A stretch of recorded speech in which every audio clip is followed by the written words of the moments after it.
मुंबईत सध्या मुसळधार पावसाचा जोर अजूनही कायम असल्याचं दिसतंय। वडाळा, कुर्ला यासह मुंबईतील सखल भागांमध्ये पाणी साचलंय। दरम्यान या पाण्यातनं वाट काढताना वाहनांची चांगलीच कसरत होतीये। आपण पाहतोय ही बस या पाण्यातनं जात असताना वाहन चालकाला चांगलीच कसरत करावी लागते। ही तीन दृश्य आपण पाहतोय। वडाळा, कुर्ला आणि अंधेरी या परिसरातली अनेक भागांमध्ये पाणी साचलेलं आहे आणि या पाण्यामधून वाट काढताना अनेकांना त्रास सहन करावा लागतोय। वडाळ्यामध्ये सुद्धा आपण पाहतोय संपूर्ण परिसर हा जलमय झालेला आहे। अक्षरशः गुडघ्यापर्यंत पाणी आहे आणि यामुळे विक्रेत्यांचे सुद्धा मोठे हाल होत आहेत। तिकडे कुर्ल्यामध्ये सुद्धा रस्त्यावर पाणी साचलेलं आहे। वाहनांची चांगलीच तारांबळ उडते। तर या संदर्भात वडाळ्यामध्ये सुरुवातीला जाऊयात। आमचे प्रतिनिधी नितीन चव्हाण आपल्या सोबत आहेत। नितीन, काय सांगाल? वडाळ्यामध्ये मोठ्या प्रमाणावर पाणी साचल्याचं दिसतंय। नक्कीच वडाळ्यामध्ये आहे ते आता गुडघ्यापर्यंत पाणी साचलेलं आहे। आपण वडाळ्यातील 4 रस्ता या विभागामध्ये आहोत आणि या ठिकाणी पाहिलं तर ज्या आता आजूबाजूच्या घरांच्या तळाला जे पाणी आहे ते साचण्यास सुरुवात झालेली आहे। पावसाचा जोर जर कायम राहिला तर हे पाणी त्यांच्या नागरिकांच्या घरात देखील जाऊ शकतं। अनेक जण आहेत ते या वाट काढत या पाण्यातून जात आहेत। काही वाहनं देखील या पाण्यामध्ये बंद पडलेली आहेत, त्यामुळे वाहन चालक आहेत ते गाड्यांना धक्का मारत पुढे जात आहेत। तर काही स्थानिक नागरिक आहेत ते रस्त्यावरती उतरून नागरिकांची मदत करताना पाहायला मिळत आहेत।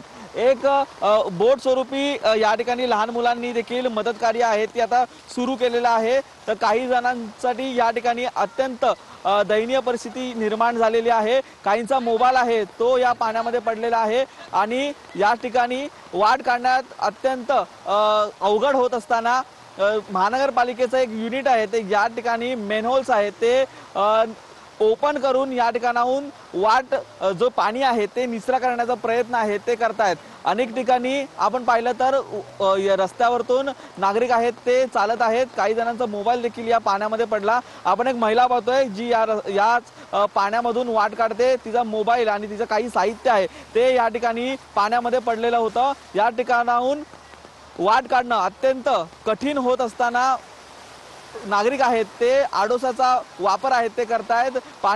पाण्याचा निचरा झाल्याच्या नंतर पुढे जाण्याची भूमिका काही नागरिकांनी स्वीकारलेली आहे। तर अनेक जण सकाळी कामावरती जाण्यासाठी निघालेले होते। अर्ध्या रस्त्यामध्ये आल्याच्या नंतर पावसाच्या संदर्भातले अपडेट्स घेत राहणार आहोत। तुर्तास आपण जाऊयात कुर्ल्यामध्ये काय परिस्थिती आहे तीही पाहूयात। कुर्ल्यामधून आपले प्रतिनिधी गिरीश आपल्या सोबत आहेत। गिरीश, काय सांगाल? कुर्ल्यामध्ये सुद्धा अशीच परिस्थिती आहे, मोठ्या प्रमाणावर पाणी साचल्याचं दिसतंय।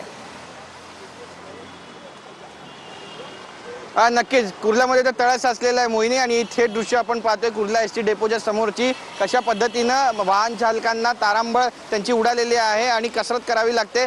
बाईक जे आहेत त्या प्रामुख्याने बंद पडत आहेत आणि या पाण्यातून बघा बाईक बंद पडलेली आहे आणि वाहन चालक जे आहेत बाईक स्वार जे आहेत ते धक्का मारून आता बाईक पुढे नेताना आपल्याला स्पष्टपणे दिसत आहेत। ज्या स्कूटी आहेत त्या सुद्धा बंद पडत आहेत। 4 चाकी जी वाहनं आहेत ती सुद्धा या ठिकाणी बऱ्याच प्रमाणामध्ये बंद पडत आहेत, त्यांना देखील धक्का मारावा लागतोय। तर ऑटो चालकांच्या ज्या ऑटो रिक्षा आहेत त्या सुद्धा या ठिकाणी बंद पडत आहेत। बरेचसे जे स्वयंसेवक आहेत ते सुद्धा या पाण्यामध्ये उतरल्याचे स्पष्टपणे पाहायला मिळतं आपल्याला मोहिनी।